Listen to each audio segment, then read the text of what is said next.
જય માતાજી બધાને. અમે આ સ્ટેશન પહોંચી ગયા હતા. અત્યારમાં ક્યાંક જવાનું હતું બહાર. હજુ સેલ્ફી લેવાની તૈયારી કરી ત્યાં પછી તો શું અમે ફટાફટ પ્લેટફોર્મ ક્રોસ કરવા ગયા હતા. હિતેશ બોલ્યા મારો ફોટો પાડ, મારો ફોટો પાડ. એમને ફોટો પાડે તો મને પણ થયું લાઈ હું તો પણ થોડીક ફદુડી ફેરવી લઉં. મેં હિતેશને કીધું મને થોડીક ફદુડી ફેરવા.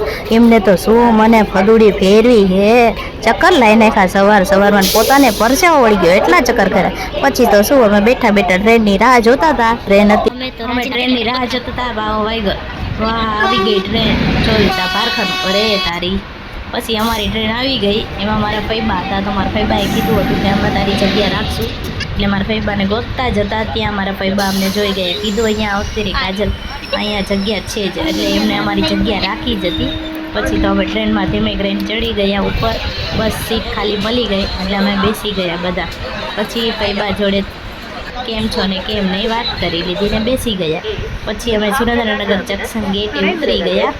ત્યાંથી અમારે ક્યાંક જવાનું હતું મારા ફૈબાના ઘરે, કારણ કે ત્યાંથી અમારે ફોર વ્હીલ લઈને જવાનું હતું ક્યાંક બારે, મતલબ શ્રીમતમાં જવાનું હતું અમારે બધાને. અને અહીંયા ઈશુ ભગવાનના દર્શન કરી લીધા. વચ્ચે ઈશુ ભગવાનનું મંદિર આવ્યું તો પગે લાગી લીધું.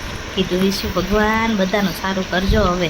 પછી તો અમે મારા ફૈબા કોલોનીમાં રહેતા હતા તો અમે પહોંચી ગયા ત્યાં તેમના ઘર પાસે. પછી ત્યાં મારા ફુવાના બા સૂતા હતા તો તેમને કીધું કાચપના બા મજામાં છો ને? પછી કે હા મજામાં જ છું. પછી ફૈબાનું ઘર બહુ મસ્ત હતું તો બધાને ઘર બતાવું છું કેવું સરસ છે. પછી તો મેં સાડીનો લુક ચેન્જ કરી નાખ્યો, છૂટો છેડો હતો પાટલી વાળી લીધી. પછી મને જાંબુડા ખાવાનું મન થયું. હિતેશને કીધું જાંબુડા તોડી દો ને મને થોડા. તો હિતેશે તો મને ઘણા બધા જાંબુડા તોડી દીધા. જાણે એમને હશે કે કિલો તોડી દીધા. 5 જાંબુડા તોડી દીધા જ ખાલી.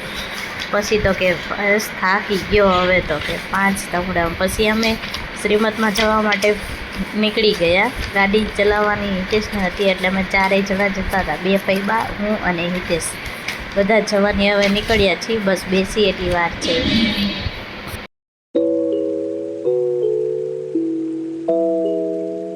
પછી અમે રાઈટ 11:30 પ્રાણગઢ પહોંચી ગયા હતા શ્રીમતમાં જવા માટે. કેટલું પબ્લિક હતું એટલે ગાડી અહીંયા જ રાખવી પડી. પછી તો અમે જઈ રહ્યા હતા ઉપર. ત્યાં સારંગને કીધું જોજે પડતો નહીં. પછી આ બેને કીધું કેમ છો?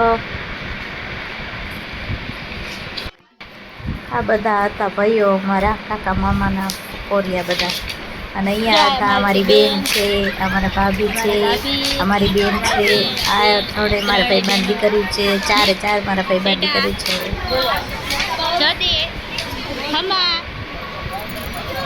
પાણીબા છે.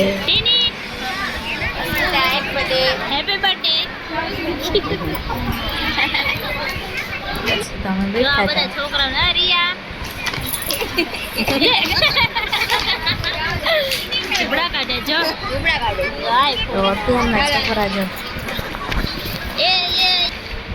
પછી અમે જમવા જતા રહ્યા. જમવાનું થાળી આવી ગઈ એટલે ભૂખડી બારસ મને બધા ખાવા માંડ્યા હતા. પછી અમે 1:45 જેવું થવા આવ્યું એટલે અમે નીકળવાની તૈયારી કરતા હતા, કારણ કે અમે રિટર્ન પછી 4ની ટ્રેનમાં અમારે પાછું આવવાનું હતું. એટલે ત્યાંથી તો અમે મેળીમાં દર્શન કરવા ગયા. નક્કીવાવના મેળીમાં વઢવાણ છે ત્યાં.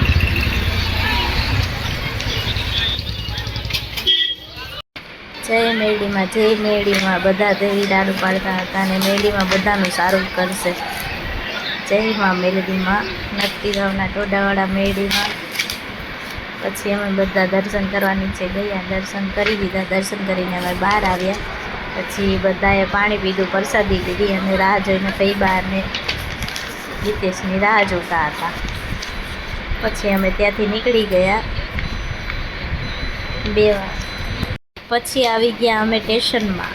ટ્રેનની રાહ જોતા હતા. પછી ટ્રેન આવી ગઈ. 4 વાગે ટ્રેન આવી ગઈ. પછી અમે ટ્રેનમાં ઊભી રહી એટલે બેસવાની તૈયારી કરતા હતા. પછી ટ્રેનમાં જગ્યા જોઈને બેસી ગયા અમે. થોડી વાર થઈ તો પછી દાળવાળા ભાઈ તો આવે જ એટલે અમે ખાઈ લીધી દાળ, કારણ કે ટ્રેનમાં બેસી તો દાળ તો ખાવી જ પડે. ફાઇનલી અમે ઘરે પહોંચી ગયા હતા. તો હવે ઘરે જઈ અને વ્લોગ તમને કેવો લાગ્યો, લાઈક, કમેન્ટ, સબસ્ક્રાઈબ કરવાનું ભૂલતા નહીં અને બેલ આઇકન તો જરૂર દબાવજો. Good bye.